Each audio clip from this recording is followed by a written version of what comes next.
Hello everyone. In this video, I'll walk you through how to set up family sharing on Steam.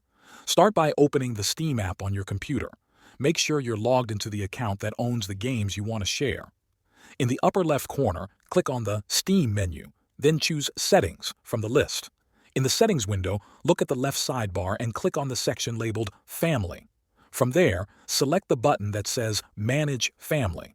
This is where you control who can access your shared library. Before you add anyone, you need to make sure the person you want to share with is on your Steam friends list. Send a request to the person and wait for them to accept it. Once you're friends, go back to the Family section. Now you should see an option to add a new family member. Choose your friend's name from the list. Steam will send them an invite to join your Steam family group. Now let's switch over to the borrower's account.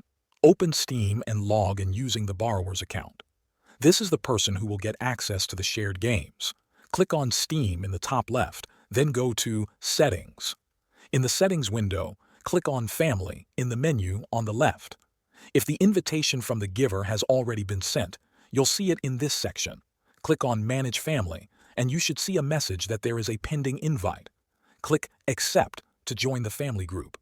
Once the invite is accepted, go back to your library. You'll now see the shared games listed alongside your own. You can download and play any of those games, but remember that you can't play them at the same time as the person who owns them.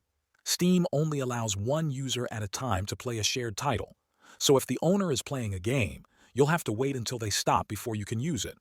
Also, some games might not be available for sharing. Steam Family Sharing lets you add up to 5 users across 10 devices.